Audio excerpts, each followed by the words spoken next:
함께 봉독한 창세기 37장 5절에서 11절의 말씀으로 꿈보다 중요한 것이라는 제목으로 말씀을 드리고자 합니다. 요셉은 꿈의 사람입니다. 우리가 잘 알다시피 요셉이 꾼 꿈, 그것으로 그는 애굽의 총리가 됩니다. 근데 우리는 이 꿈에 대해서 또 그의 삶의 과정 속에서 우리가 한 번 정도 그리스도인의 삶에서 한번 짚고 넘어가야 될 그것에 관해서 한번 말씀을 중심으로 함께 은혜를 좀 나누고자 합니다. 야곱의 아들 중에 가장 늦둥이로 태어난 아들이 요셉입니다. 그리고 자기가 특별히 사랑했던 라헬이라는 여인을 통해서 낳았기에 더더욱 애착이 강했죠. 레아를 통해서 낳은 아이들도 있었지만 그래도 라헬을 사랑했기에 그에게 또 늦둥이가 나니까. 여러분 가끔 이렇게 늦둥이 난 사람들 보면 그 아이를 뭐 50에 난 아이라든지 아니면 아주 귀하게 난 아이 보면 아주 애지중지하지 않습니까? 야곱도 그랬습니다. 그래서 창세기 37장 3절에 보면 요셉은 노년에 얻은 아들이므로 이스라엘이, 여기서 이스라엘은 야곱입니다, 여러 아들들보다 그를 더 사랑함으로 그를 위하여 채색옷을 지었더니. 그러니까 많은 아들 중에, 많은 자녀들 중에 그를 특별히 사랑해서 그에게 아주 좋은 옷을 입혀주는 겁니다. 먹는 것도 그렇고요, 입는 것도 그렇고요, 모든 것은 요셉을 드러나게 만들어줍니다. 그런 지나친 아버지의 사랑 때문에 형들로부터 시기를 받죠. 뭐 요즘은 뭐 자녀가 하나나 둘이니까 그런 것 없지만 예전에는요, 아이들이 많이 있잖아요. 그러면 아이들 속에 가끔 엄마에게 이런, 아빠에게 이런 투정을 하죠. 엄마 아빠는 쟤만 좋아해, 쟤만 이뻐해, 나는 다리에서 주워 나왔나 봐, 왜 나만 미워해, 왜 쟤만 이뻐해 하고 어린아이가 투정을 하듯이 형들도 그랬어요. 아버지는 쟤만 좋아해, 제 요셉에게만 좋은 옷, 좋은 것을 주고 우리에게는 그렇지 않다라고, 그런 마음을 가지고 있는 그 마음에, 그 불길에 휘발유를 견져놓은, 기름을 붓는 듯한 요셉이 이런 이야기를 하죠. 형님들 잘 들어보십시오. 내가 이런 꿈을 꿨습니다. 요셉이 꿈꿀 때의 나이가 17살이었습니다. 지금으로 말하면 고등학교 정도 학생에 불과하지요. 그렇게 조금은 성숙하지 못한 모습이 있습니다. 그래서 저는 오늘 그 요셉의 꿈보다 중요한 것, 그것에 관해서 말씀을 나누고자 합니다. 우리가 요셉의 꿈은, 요셉이 어떻게 됐는지는 잘 알고 있죠. 요셉이 자신의 꿈을 형들에게 이야기를 합니다. 사실 형들은 그것에 대해서 관심도 없었어요. 왜 그러냐면 요셉 자체를 미워했어요. 시기했어요. 그럴 수밖에 없죠. 엄마 아빠가 쟤만 그렇게 사랑하니까 얼마나 속으로 속상하겠어요. 근데 미운 짓을 골라서 하는 거예요. 저도 예전에 제가 울산에서 잠깐 살았었는데요, 우리 작은 할아버지가 딸을 5을 낳고요, 아들을 하나 낳습니다. 아들을. 그러니까 나이에 우리 할아버지가 한 50대쯤 아이를 낳은 것 같아요. 근데 촌수로는 저한테 삼촌이 되는 거예요.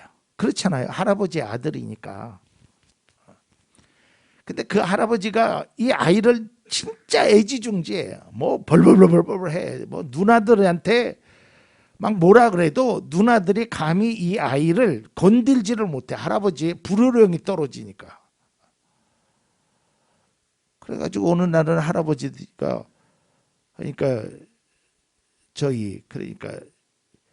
그 손주되는 그때 제 나이가 20살이 넘었거든요. 그래서 한 5명을 불러놓고 너희들 나이 어려도 삼촌한테 잘해야 돼 막 이러는 거예요. 그 할아버지 앞이니까 네 그랬지만 속으로는 아이고. 근데 요게가 삼촌이 9살 때였거든요. 9살 때. 요게 할아버지한테 혼나고 있는데 고기를 딱 뒷짐지고 지나가면서 에헴 이러고 지나가는 거예요. 막 속에서는 막 부글부글 끄는 거예요. 그래갖고 할아버지 없을 때 네가 이놈의 새끼야 삼촌이냐고 막 조카들이 막 혼낸 경험이 있어요. 그러면 또 할아버지한테 가가지고 조카들이 때렸다고. 그럼 또 저희들은 혼나고. 그러니까 막 어린 조카에 대한 미움과 막 그런 것이 있었어요. 아마 요셉의 형들도 마찬가지였겠어요. 그렇게 미운 요셉이 갑자기 형님들 내 말 좀 들어보십시오 라고 하는 겁니다. 그의 꿈을 이야기하는 거예요. 37장 7절입니다. 오늘 본문의 말씀입니다. 우리가 밭에서 곡식 단을 묶더니 내 단이 일어서고 당신들의 단은 내 단을 둘러서서 절하더이다. 이 말을 들으니까 형이 화가 더 났죠. 내가 참으로 우리의 왕이 되겠느냐? 분노의 말을 합니다. 그러면 이제 그만해야 되잖아요. 근데 요셉이 그렇게 화가 나 있는 형들을 향해서 며칠 있다가 또 이야기를 합니다. 내가 또 꿈을 꿨습니다. 이번에는 형들만 있는 것이 아니라 아버지 앞에서 합니다. 37장 9절 요셉이 다시 꿈을 꾸고 그의 형들에게 말하여 이르되 내가 또 꿈을 꾼즉 해와 달과 11별이 내게 절하더이다 하니라. 이때요 아버지 야곱으로부터 꾸지람을 듣습니다. 아마 전체적인 내용은 모르겠지만 아마 야곱이 요셉을 처음으로 꾸짖는 것이 아닐까라는 생각을 가져. 여러분 사실 요셉이 거짓말을 한 것은 아니에요. 뭐 꿈을 꾸지도 않고 내가 이런 꿈을 꿨다라고 말한 것도 아니에요. 그리고 꿈을 억지로 지어낸 것도 아닙니다. 또 요셉의 꿈은 하나님이 주신 거예요. 자, 있는 사실을 그대로 이야기했어요. 틀린 게 하나도 없어요. 하지만 제가 어느 책에서 읽은 내용처럼 여러분 사실보다 중요한 것이 있는데 그것은 진실이라는 거예요. 있는 그대로를 이야기하는 것도 중요하지만 그 다른 사람의 입장을 고려했을 그것이 중요하단 말이에요. 여러분 노아의 아들 아시죠? 아버지가 노아가 포도주를 많이 드시고 술이 취해서 발개벗었어요. 그 모습을 아들들이 봤어요. 어떤 아들은 뒤로 물러나서 옷을 덮어주는 아들도 있었고 어떤 아들은 그대로 나아가서 얘기했어요. 우리 아버지가 술 먹고 지금 빨개 벗고 자고 있다. 틀린 말을 한 것은 아니죠. 그러나 그것이 참되고 진실성 있는 말이라고 할 수 없어요. 뭘 얘기하느냐? 우리나라 속담에 있듯이 벼는 익을수록 고개를 숙인다는 거예요. 요셉의 행동과 말에 틀림없는 진실이었지만 사실이었지만 좀 아쉬운 점이 있었다는 거예요. 여러분 내가 무엇을 가졌다는 것은 행복하고 소중한 겁니다. 하지만 내가 가진 것을 다른 사람에게 표현하거나 행동을 할 때는 항상 조심스러워야 돼요. 이거는 그리스도인 뿐만 아니라 모든 사람에게 행해지는 것이고, 특별히 더 기도하는 믿음의 사람에게는 그런 모습이 이루어져야 된다는 거예요. 요셉의 말과 행동은 거짓말은 아니었지만 형들을 자극하기에 충분했고, 형들에게 살인 욕구까지 일으키는 그 요셉의 말투, 요셉의 행동, 이것은 우리가 성경을 통해서 한번 다시금 교훈을 받고자 합니다. 우리가 어떤 말이나 어떤 행동을 할 때에 다른 사람에게 상처를 주거나 다른 사람들에게 아픔을 주면 안 돼요. 그것이 바로 뭐냐면 배려라는 것입니다. 그래서 믿음의 사람은 이런 배려라는 것이 있어야 돼요. 아마 여러분들도 그런 것에 가입하셨겠지만, 저도 밴드가 몇 개 있습니다. 네이버 밴드요. 데일 밴드 말고요. 네이버 밴드에 제가 초등학교 동창 모임이 있습니다. 근데 처음에는 거기에 글도 남기고 활동을 하다가 일체 지금은 아무 활동도 하지 않아요. 거기에 있는 친구들이 어떤 친구들인지는 저는 잘 몰라요. 근데 분명한 것은 거기에 잘 사는 친구들도 있을 거고 힘들게 사는 친구들도 있어요. 또 경제적으로 어려운 친구도 있고 건강에 어려운 친구도 있을 거예요. 근데 거기에 글을 올라오는 거 보면 때로는 너무 마음이 속상한 거예요. 굳이 이런 글을 이렇게 쓸 필요가 있을까? 필리핀에 가서 골프를 쳤는데 뭐 어디 가서 골프를 하고, 물론 골프가 많은 사람들이 하고 있는 것이지만 아직까지는 그래도 어떤 사치스러운 운동 아니겠어요? 자기가 필리핀에 간 것도 사실이고 골프를 친 것도 사실이에요.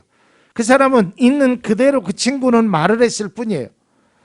그러나 그 글을 읽는 사람들이 때로는 상처를 받는다면 그게 한두 번으로 좋게 하죠. 그 맨날 갔다 올 때마다 골프 쳤다는 얘기, 그러면서 친구들에게 한술 더 떠서 내가 매달 달에 골프 가니까 우리 친구들하고 같이 갔으면 좋겠다. 아니, 골프채를 만져보지도 못하고 골프채가 있지도 않는 친구들이 갈 수 있겠습니까? 그러니까 우리가 조심해야 될 것이 이런 거예요.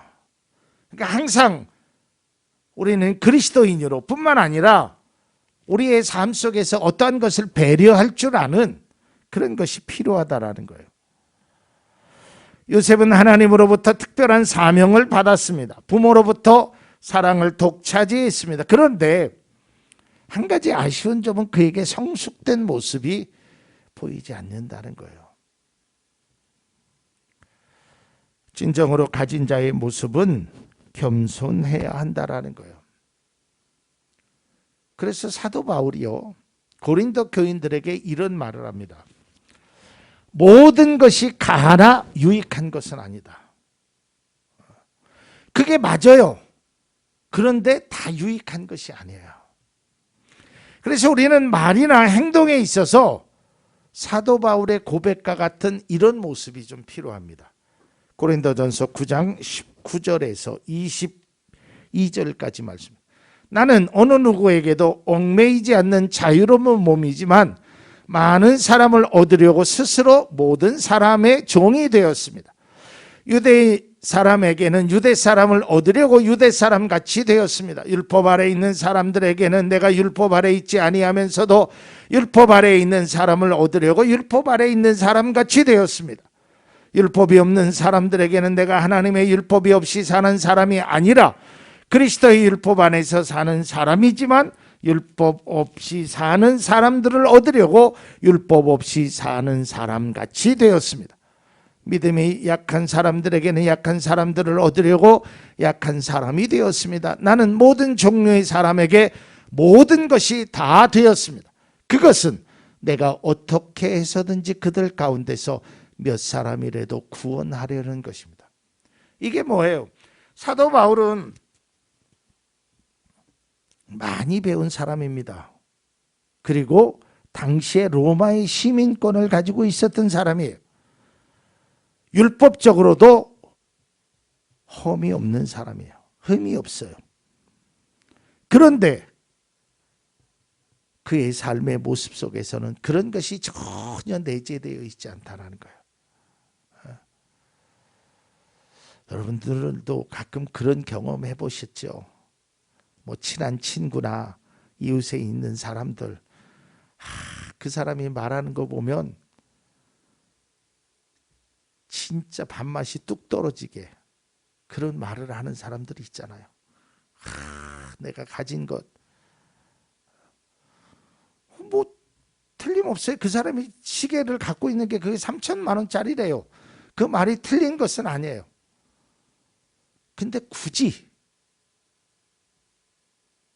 그 어렵게 사는 사람들 앞에서 그래야 될 필요가 있겠느냐라는 거예요. 그러니까 그리스도인의 삶에는 그런 배려하는 모습이 필요하다라는 거예요. 내가 조금 있어도 없는 척하는 거예요. 그리고 그 사람 앞에서 그런 모습으로 살아가는 거예요. 여러분, 성경 속에서 제가 그 전에 말씀드렸어요. 빌립보서에 얘기한 것처럼 남을 섬기는 방법,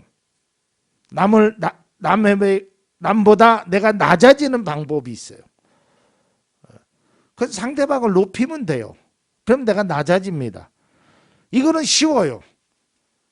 그러나 상대방을 높이는 것보다 내가 낮아지면 상대방은 자연스럽게 높아져요. 이게 진짜 성경이 말하는 겸손이고 그리스도의 사람이 나타나야 되는 거예요. 요셉에게는 하나님이 주신 꿈도 사실이고 그가 말한 것도 다 있지만 제가 이 말씀을 오래전부터 생각하고 있었어요. 그러면서 계속 요셉에 대해서 말씀을 하다가 말씀이 완성된 겁니다. 제가 몇 년 전부터 이 요셉의 꿈을 사람들은 요셉의 꿈이 대단하다 대단하다 대단하다. 야, 어떻게 감옥에서 그렇게, 물론 대단하죠. 그러나 그의 삶 속에서 이런 아쉬운 점도 우리가 좀 발견하는, 그렇다고 요셉을 뭐 제가 잘못했다라고 책망하거나 그런 이야기가 아니에요. 그런 삶을 바라보면서 우리는 어떻게 살아야 될 것인가. 이왕이면 하나님이 주신 사명, 하나님이 주신 꿈을 좀 겸손의 모습으로 살아갈 수 있다면, 다른 사람을 배려하면서 살아갈 수 있다면 그것이 참된 은혜가 아닌가라는 거예요.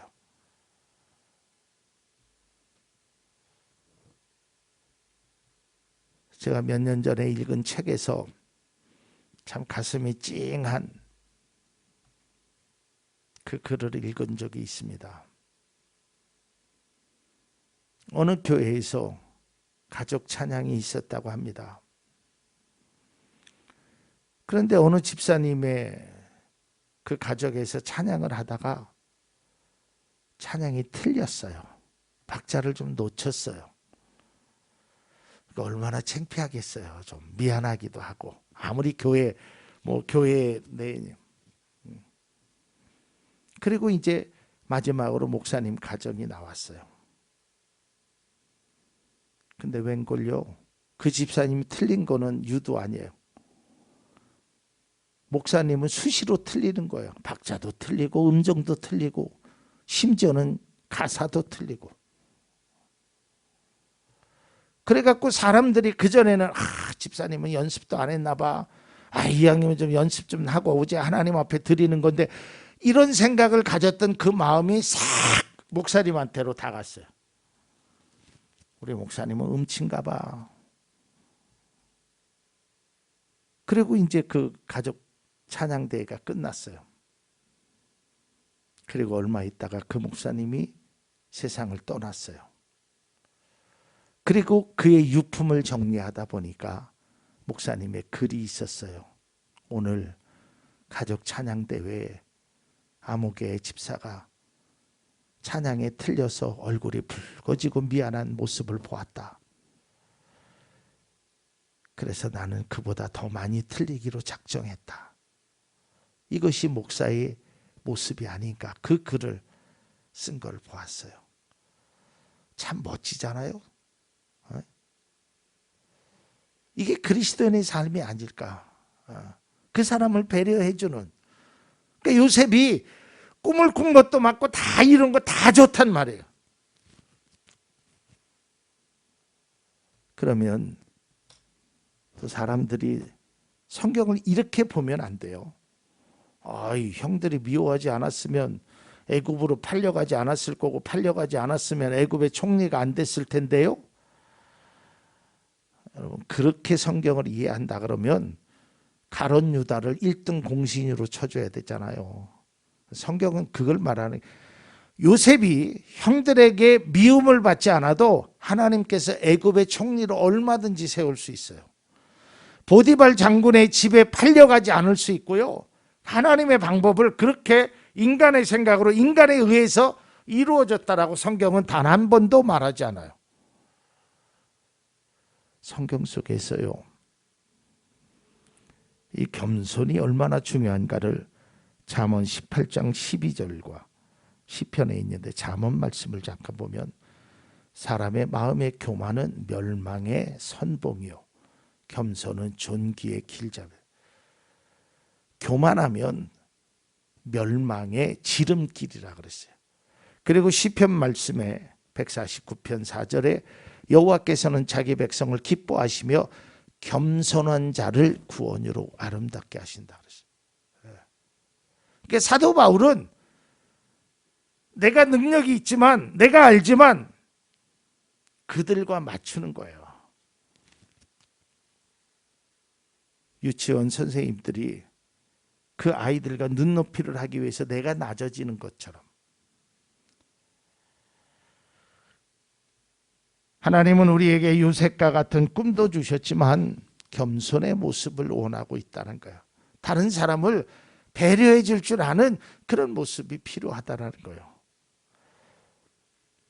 우리가 잘 아는 대로 요셉은 형들에 의해 애굽의 노예로 팔려가게 되고, 그 후에 보디발 장군의 집에서 억울한 누명을 쓰고 감옥에 갇힙니다. 이때 요셉이 술 맡은 관원장에게 부탁을 하죠. 나를 좀, 당신이 나가게 되면 내가 꿈을 해석해 보니까 당신은 관원으로 복직할 텐데, 복직하면 나의 억울함을 풀어달라고. 그러다가 2년 만에 바로 왕 앞에 서게 됩니다. 자, 형들 앞에서 자기의 꿈을 그렇게 자랑했던 요셉이 어떻게 변했을까요? 창세기 41장 16절입니다. 요셉이 바로에게 이르되, 대답하여 이르되, 내가 아니라 하나님께서 바로에게 편안한 대답을 하시리이다. 이제 요셉의 삶은 조금 바뀌어집니다.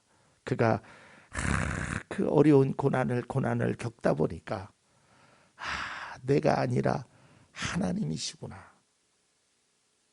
꿈을 주신 것도 하나님이고 꿈을 해석하는 것도 하나님이고, 이렇게 달라지게 되는 거예요. 내가 꿈을 해석하는 것이 아니라 하나님께서 하시는 것이고 모든 것들이 하나님입니다. 이것이 바로 그리스도인의 태도고 주님의 은혜임을 고백하는 것입니다. 자신의 능력을 자랑하는 것이 아니라 자신에게 능력을 주신 하나님을 자랑하는 겁니다. 그리고 바로는 요셉에게 애굽의 총리의 자리를 줍니다. 우리가 잘 아는 대로 이때 이스라엘에 기근이 있어서 곡식을 얻으러 오죠. 그래갖고 형들과의 그 만남이 이루어지지 않습니까? 형들은 몰랐죠. 그 자리에 있는 분이 자기의 동생이라는 것을. 그러나 나중에 알게 되죠. 이때 그들은 두려워하였죠. 야, 큰일 났다. 저 동생이 우리를 보복하면 어찌할꼬. 두려운 마음에, 걱정스러운 마음에 그 앞에 있는 형들에게 요셉이 이렇게 이야기를 합니다. 창세기 45장 8절 상반절입니다. 그런즉 나를 이리로 보낸 이는 당신들이 아니요 하나님이시라. 그러면서 형들을 안아주지요. 그리고 동생 베냐민과 눈물에 그리고 아버지를 만나게 됩니다. 저는 이 요셉의 전반적인 모습을 보면서 물론 요셉의 꾼 꿈이 중요하지 않다라는 것이 아닙니다. 그러나 꿈을 꿨을 때의 요셉과 애굽의 총리가 되는 과정 속에서의 요셉은 많이 달라진 모습입니다. 저는 우리도 이래야 된다라고 생각합니다. 요셉은 형들에 의해서 팔려갔고 감옥에서 2년 동안 그 어려운 고난의 시간 끝에 그가 깨달은 사실은 내 힘으로 되는 것이 아니구나. 저도 목회를 하면서 참 많은 일들을 경험해 보았습니다. 그리고 제 목회에서 가장 저를 지금의 자리로 인도한 게 저는 탑동의 지하실이라고 생각합니다. 참 그 지하실에서 여러 번 울었습니다. 참 기가 막히더라고요. 혼자 있는데 무슨 생각이 드냐면 만약에 여기에 불이 나면 나는 꼼짝없이 죽겠구나. 나갈 통로가 없어요. 참 그 속에서 비참함을 많이 느꼈어요. 그런데 거기에서 제가 많은 은혜를 받고 많은 것을 깨닫게 되었어요. 목회도 내가 하는 것이 아니구나. 하나님의 은혜 속에서 그래서 사람들을 배려하고 목회자로서 할 수 있는 낮아지고 겸손의 모습을 보여야겠구나. 제가 그곳에서 조금 더 성숙되었어요. 제가 느끼기엔 그렇습니다. 그러면서 이곳에 오면서 또 지금도 앞으로 목회를 하면서 그런 성숙된 모습을 더욱더 잊지 않고 하려고 합니다. 하나님은 저에게 목사로서 세워주셨습니다. 사명도 주셨습니다. 또 능력도 주셨습니다. 은혜도 주셨습니다. 근데 그것이 내 자랑이 아니라는 거예요. 나를 위해서 쓰는 것이 아니라 너는 그것을 청주 참좋은교회 성도들을 위해서 쓰라고 주신 것을 제가 깨닫게 되었습니다. 우리도 마찬가지죠. 여기 계신 장로님, 권사님, 안수 집사님, 집사님들에게도 다 하나님이 사명을 주셨어요. 그걸 내 자랑으로 내 것으로 생각하면 안 됩니다. 하나님의 은혜였습니다. 요셉이 그렇게 고백했던 것처럼 겸손과 성숙의 모습으로 나아갈 수 있기를 바랍니다.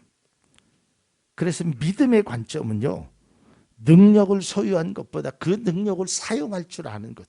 그래서 여러분 항상 기도하면서 우리가 꼭 잊지 말아야 될 것은, 여러분 돈만 달라고 기도하지 마세요. 하나님, 그 주신 돈을 잘 사용할 수 있는 지혜도 달라고 기도해야 합니다. 건강만 달라고 기도하지 마세요. 하나님, 이 건강을 위해서 내가 값진 것을 쓰도록, 하나님의 영광을 위해서 쓰도록, 이 기도가 함께 어우러져야지 오히려 건강해서 죄를 짓게 되고 돈이 많아서 하나님을 떠나게 된다면 그것은 바른 모습이 아닌 것입니다. 놀라운 능력을 소유하고도 제대로 사용하지 못하면 화가 됩니다. 그래서 우리는 항상 겸손과 배려와 낮아지는 모습으로 하나님이 주신 은혜에, 하나님이 주신 사명을 잘 감당해야 되는 것입니다. 저도 마찬가지입니다. 우리 모두 다 마찬가지입니다. 이러한 은혜를 잘 감당하는 것이 바로 믿음이고 그리스도인의 삶인 것입니다.